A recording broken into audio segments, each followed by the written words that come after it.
Hey there!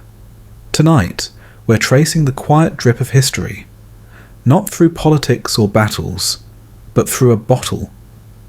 In Russia, alcohol wasn't merely a drink. It was a language, a weapon, a source of comfort and control.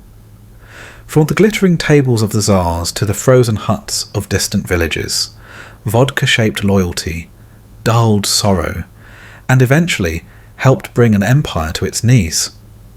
If stories like this help you drift off, strange, slow, and softly told, feel free to subscribe, but only if it genuinely brings you peace.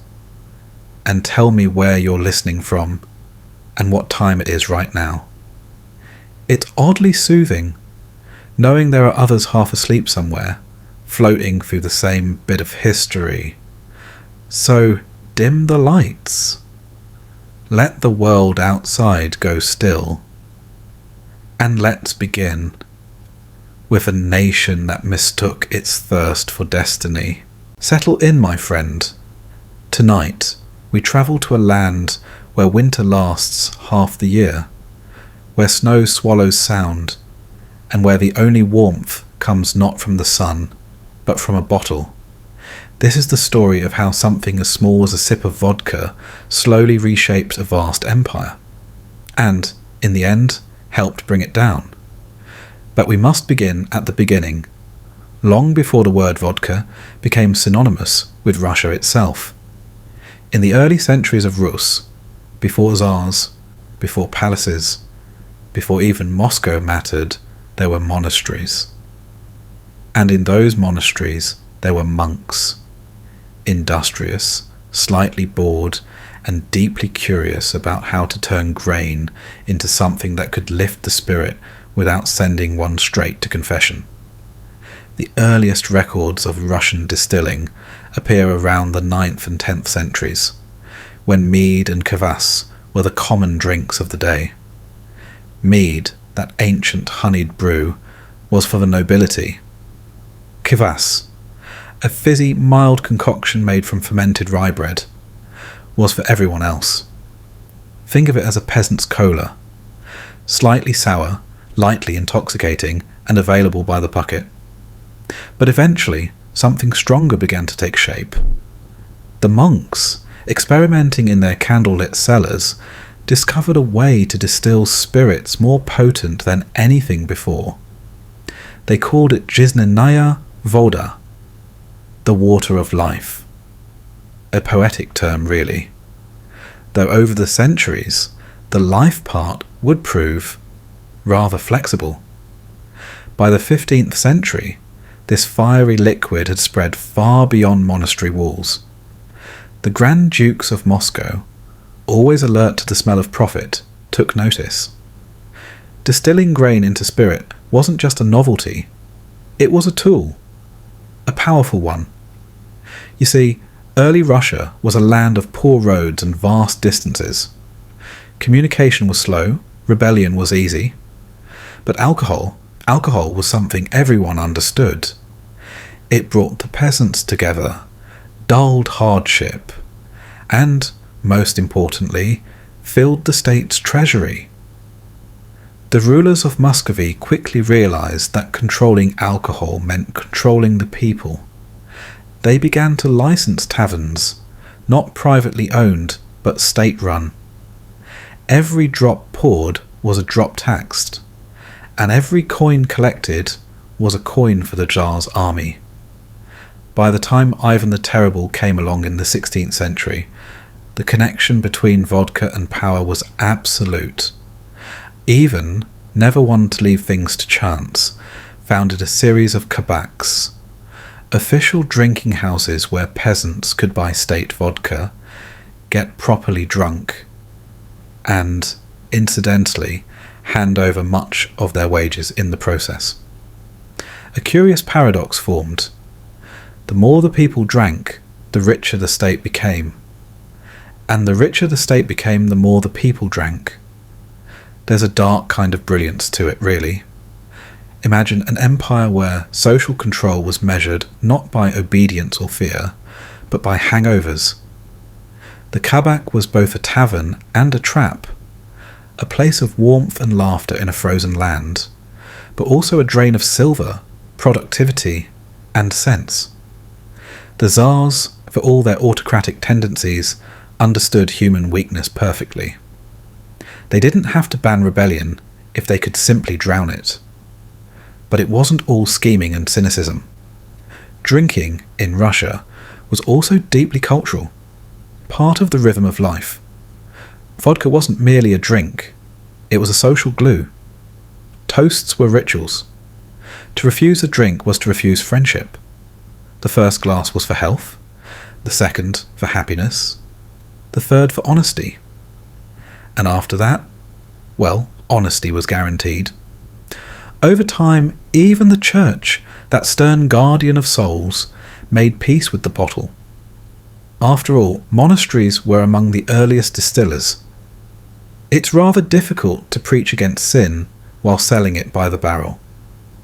And so, the centuries passed, a nation warming itself one glass at a time.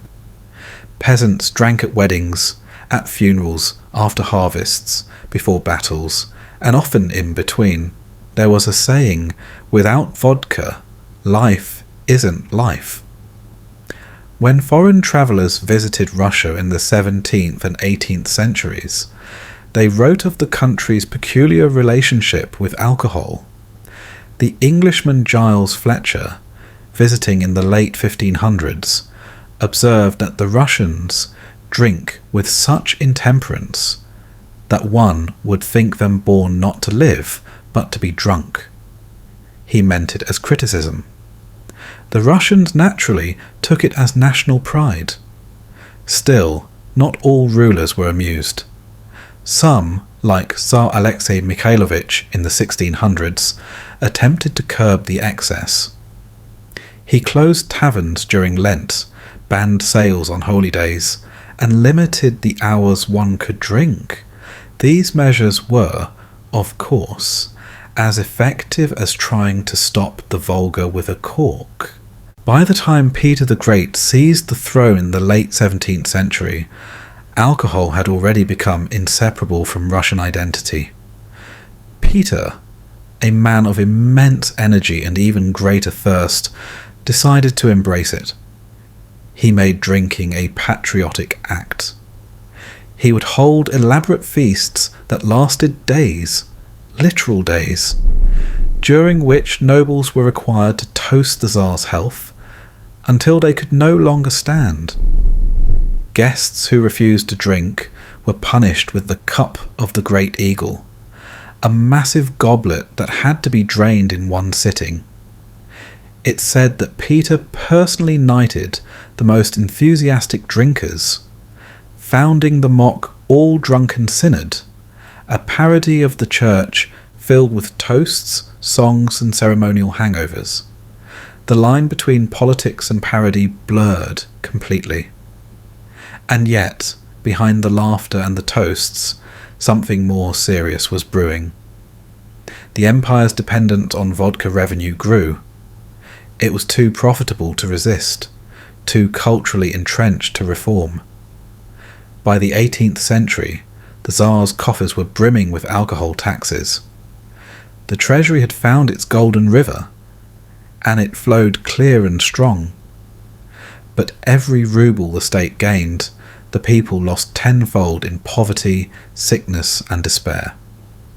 To be drunk in Russia wasn't merely a pastime, it was often the only escape from the grinding realities of serfdom. Peasants drank not because they were carefree, but because they were powerless. A shot of vodka could turn a hard life briefly bearable, and the state was happy to sell that comfort. One might say that vodka became Russia's unofficial constitution.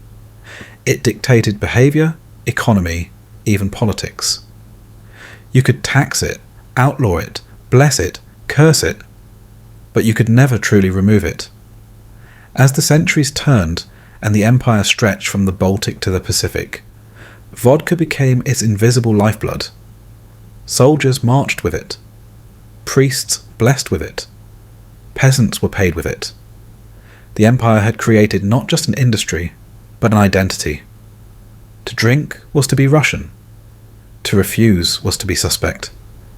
And yet, there was always a whisper beneath the laughter, a faint unease.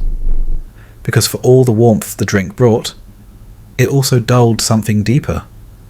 Ambition, protest, clarity. Vodka soothed the pain of oppression, but also numbed the will to change it. Even the tsars, perched high above, could feel its pull. The same spirit that funded their armies and silenced dissent was slowly, invisibly undermining the strength of their rule. It's tempting to imagine that, in some quiet moment, one of them, perhaps Nicholas I, staring out at the frozen Neva, looked into his glass and wondered if he was drinking not to celebrate his empire, but to forget it. Centuries of habit are hard to break. By the dawn of the 19th century, Russia was the world's most prodigious drinker. Every class, every rank, every province. The empire's veins ran with vodka, and the treasury sparkled with its taxes. It was a perfect system, profitable, predictable, and utterly unsustainable. Because what happens, dear listener, when a government builds its fortune on the fog of intoxication? When the loyalty of millions depends on a drink that erases memory and sharpens hunger? History, as it turns out, has a way of sobering up.